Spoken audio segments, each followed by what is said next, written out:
ang inyong Ate Days Vlog. At ngayon po ay nandito kami ngayon sa Plaza ng Santa Cruz, Marinduque dahil ngayon po ay barangay night.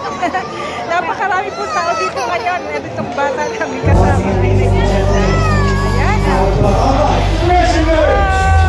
Hello mga ka-Base! Please subscribe my YouTube channel, Ate Days Vlog. Nandito po kami ngayon sa Marinduque. At kumakain po kami ng pizza. Naggutom sa panood.